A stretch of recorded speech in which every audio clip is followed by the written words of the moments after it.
What happens when two music industry powerhouses clash on live television in a way that nobody saw coming?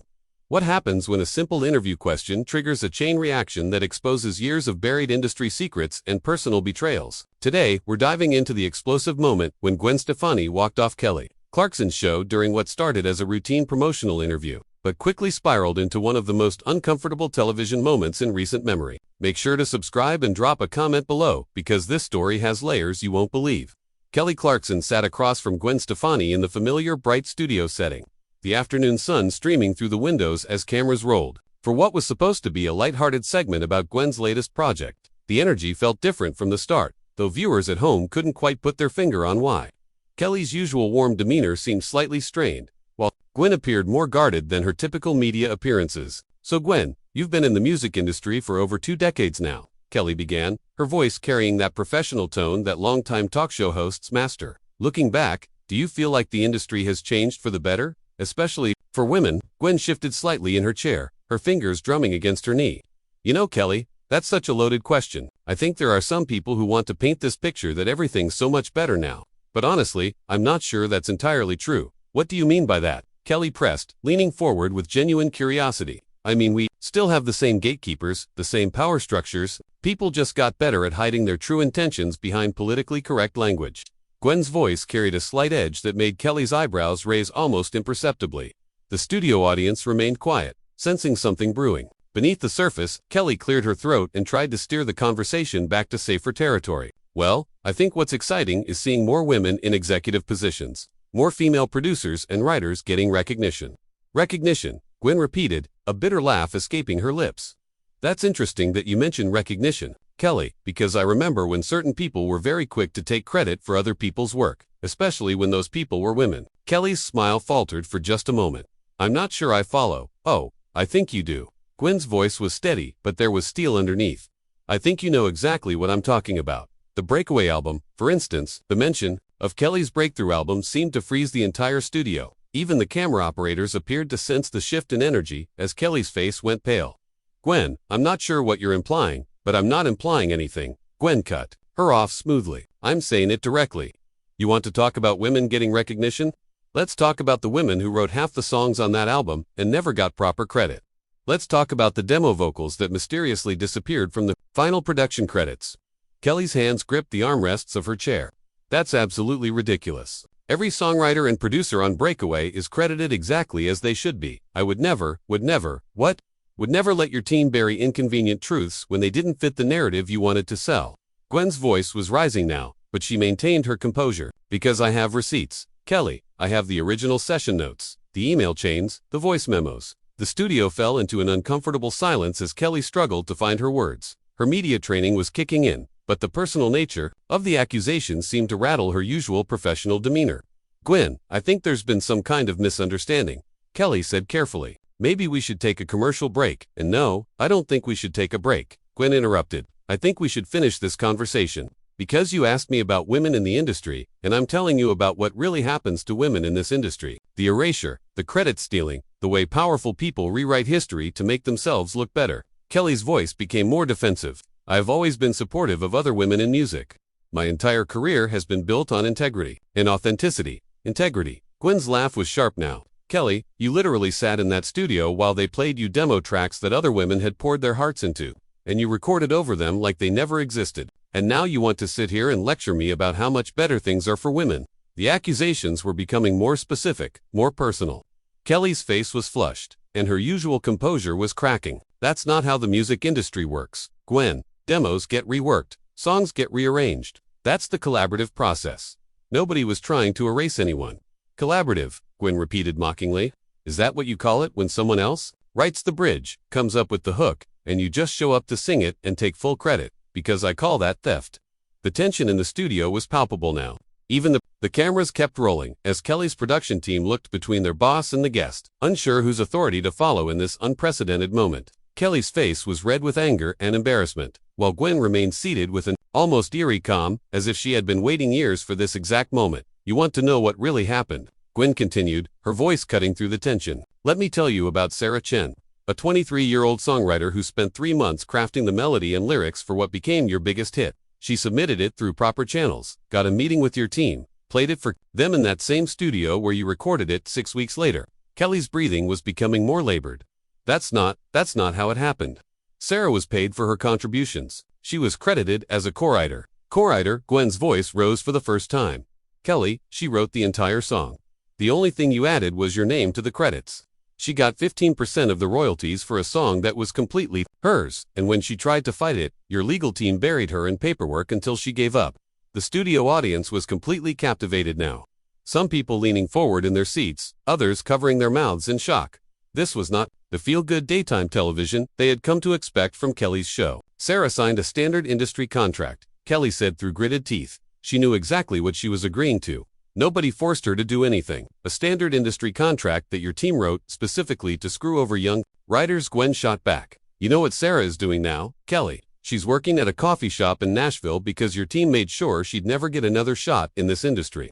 They blacklisted her for asking questions about her own song. Kelly's hands were trembling now, and she looked toward her show's executive producer in the wings, making a cutting motion across her throat. But Gwen wasn't finished, and Sarah wasn't the only one. Gwen continued relentlessly. There was Marcus Williams, the producer who created that signature sound on your third album. He came to your team with a complete demo, full production, everything. Your people loved it so much they hired him to produce the entire album, then fired him 3 weeks before release and gave all the production credits to someone else. Marcus was difficult to work with. Kelly snapped. He was unprofessional. He missed deadlines. He was unreliable. He was gay. Kelly, he was a young gay black producer in an industry that wasn't ready for him, and your team used that against him. They spread rumors about his professionalism, his reliability, his character, all to justify stealing his work. The accusation hung in the air like a bomb. Kelly's face went from red to white in seconds, and she looked like she might be sick. That's a lie, Kelly whispered. That's a complete lie, and you know it. I know it because Marcus told me himself. Right before he left the industry entirely, Gwen said, her voice softer now, but no less devastating. He trusted the wrong people. Kelly, he thought your team would protect him, would give him the credit he deserved. Instead, they used him up and threw him away. Kelly was pacing now, her professional mask completely shattered. This is insane. You're sitting here making these wild accusations with no proof, no evidence, just stories that somebody told you. I have proof, Gwen said simply. I have emails, I have recordings, I have contracts, I have everything. Kelly, the question is, what are you going to do about it? The studio fell silent again as Kelly stopped pacing and stared at her guest. For a moment, it seemed like she might break down completely, but then something hardened in her expression. You know what I think this is really about? Kelly said, her voice taking on a cruel edge. I think this is about jealousy. I think this is about the fact that your career peaked 15 years ago, and you can't stand that mine is still going strong. Gwen's calm demeanor cracked for the first time. Excuse me, you heard me, Kelly continued, emboldened by getting a reaction. Your last album flopped, your tour was half-empty venues, and now you're sitting here trying to tear down someone who's actually still relevant. This isn't about justice or credit or any of that nonsense. This is about a has-been trying to stay in the headlines. The words hit like a physical blow. Gwen's face went pale, and for a moment, she looked genuinely hurt. But then her expression hardened into something cold and dangerous. A has-been, Gwen repeated slowly. Kelly, I was selling out stadiums when you were still singing in church choirs. I was writing hit songs when you were a contestant on a reality show, hoping someone would notice you. At least I earned my success. Kelly fired back. I didn't have to marry a famous musician to get attention. I didn't have to reinvent myself every few years because people got tired of my act. The personal attacks were escalating now, moving far beyond the original accusations about stolen songs and credit. This was becoming a full-scale character assassination from both sides. You want to talk about earning success? Gwen stood up, slowly, her voice deadly quiet. Let's talk about how you earned your success. Kelly, let's talk about the casting couch meetings, the compromises you made, the people you stepped on to get where you are. Kelly's face went white. How dare you? How dare I? What? Tell the truth, because that's what this is about, isn't it? You've built this entire persona around being authentic and relatable. But underneath it all, you're just another industry puppet who sold her soul for fame. Get out, Kelly said, her voice shaking with rage. Get out of my studio right now. I'm not going anywhere, Gwen replied calmly. Not until people know the truth about who you really are. Kelly turned to her security team, who had been watching the exchange with growing alarm. Get her out of here now. You're really going to have me physically removed for telling the truth? Gwen asked, still seated but now looking around at the approaching security guards. This is how you handle criticism. This is the authentic Kelly Clarkson everyone loves. This isn't criticism, Kelly screamed. This is a coordinated attack. and I won't stand for it on my own show. Gwen finally stood up, smoothing down her dress and picking up her purse. You know what, Kelly? As Gwen reached the edge of the stage, she paused and turned back to face Kelly one final time. The studio lights caught the determination in her eyes as she delivered what would become the most quoted moment of the entire confrontation. You know what the saddest part is, Kelly? Gwen said, her voice carrying clearly through the silent studio. I actually used to respect you. I thought you were different from the rest of them, but you're just another industry machine, grinding up young artists and spitting them out when you're done with them. Kelly's hands were clenched into fists at her sides. Don't you dare lecture me about respect. You came on my show under false pretenses, ambushed me with lies and accusations, and now you're trying to play the victim. False pretenses. Gwen laughed, but there was no humor in it. Kelly, I've been trying to have this conversation with you for 3 years. Your people keep blocking my calls, refusing my requests for meetings, shutting down any attempt at dialogue. This was the only way to get you to actually listen. The revelation that this confrontation had been planned sent a visible shock through the studio audience. Some people gasped, others shook their heads in disbelief. Kelly's face went through a series of emotions as she processed what Gwen had just admitted. You planned this, Kelly said slowly. You came on my show specifically to destroy me on live television. I came on your show to give you a chance to make things right, Gwen corrected. I wanted to see if you would take responsibility for what you've done, maybe even help some of the people you've hurt. But instead, you've proven exactly what kind of person you are. Kelly's voice cracked as she responded. What kind of person am I? Gwen, tell me, since you seem to know me so well. You're a coward, Gwen said simply. You're someone who takes credit for other people's work, destroys careers to protect your own image, and then hides behind lawyers and publicists when someone calls you out. You're everything that's wrong with this industry. The words hit Kelly like physical blows. She stumbled slightly, reaching for her chair to steady herself. I never meant for anyone to get hurt. The industry is complicated. There are contracts and legal issues. I can't control every decision that gets made, but you can control whether you speak up, Gwen shot back. You can control whether you use your platform to help people or to silence them. You chose silence, Kelly. You chose to let people suffer rather than risk your own reputation. Kelly's eyes were filling with tears now, but her voice remained defiant. You don't understand the pressure I'm under, the expectations, the contracts, the people depending on me. I have hundreds of employees. I have responsibilities. Sarah Chen had responsibilities too, Gwen replied coldly. She had student loans to pay, rent to cover, a career to build. But your responsibilities apparently mattered more than hers. The mention of Sarah's name again seemed to break something in Kelly. She covered her face with her hands, her shoulders shaking. I tried to help her, I really did. But the legal team said it was too complicated, that it would set a precedent. A precedent for what? Treating people fairly. Giving credit where it's due. God forbid we set that kind of precedent in the music industry. Kelly looked up, her makeup streaked with tears. What do you want from me, Gwen? What do you want me to do? I want you to tell the truth, Gwen said firmly. I want you to publicly acknowledge what happened to Sarah, to Marcus, to all the others. I want you to make it right. I can't do that, Kelly whispered. You know I can't do that. The legal implications alone would destroy everything I've built. Then you've made your choice, Gwen said, turning toward the exit again. You've chosen your career over your conscience, your image over your integrity.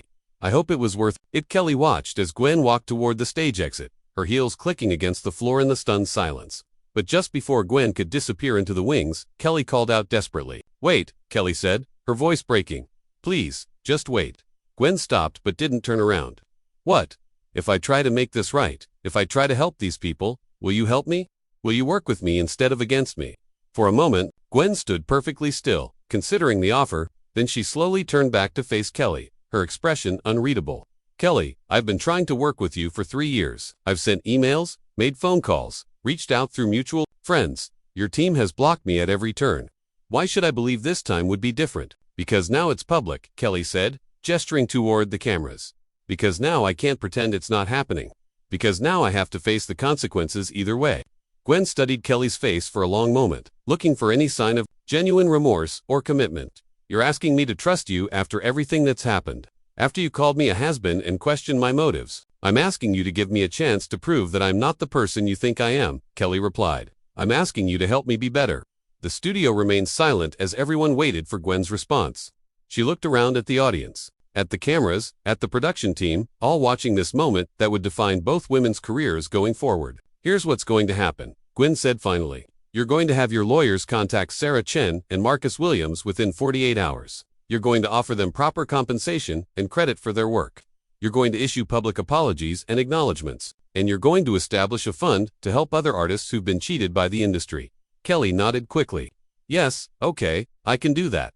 I will do that. And if you don't follow through, Gwen continued, if this turns out to be just another publicity stunt, I will make sure everyone knows exactly what kind of person you really are. I have documentation, Kelly, I have evidence, and I won't hesitate to use it. I understand, Kelly said quietly. I won't let you down. Gwen stared at her for another long moment, then nodded slightly. We'll see. With that, she turned and walked off the stage, leaving Kelly standing alone in front of the cameras and the stunned studio audience. The confrontation was over, but the real work was just beginning. The cameras finally stopped rolling as the audience sat in complete silence, processing what they had just witnessed. Kelly remained standing in the center of the stage, tears streaming down her face, the weight of her choices and their consequences finally hitting her full force. This wasn't just the end of an interview, it was the beginning of a reckoning that would reshape how the music industry treated its most vulnerable artists. And it all started with one woman's decision to walk off a talk show rather than stay silent about injustice. So what do you think? Was Gwen right to confront Kelly so publicly, or should she have tried to handle this privately? Drop your thoughts in the comments below, and make sure to subscribe for more stories about the moments that changed everything in entertainment. These confrontations reveal more about the industry than any red carpet interview ever could.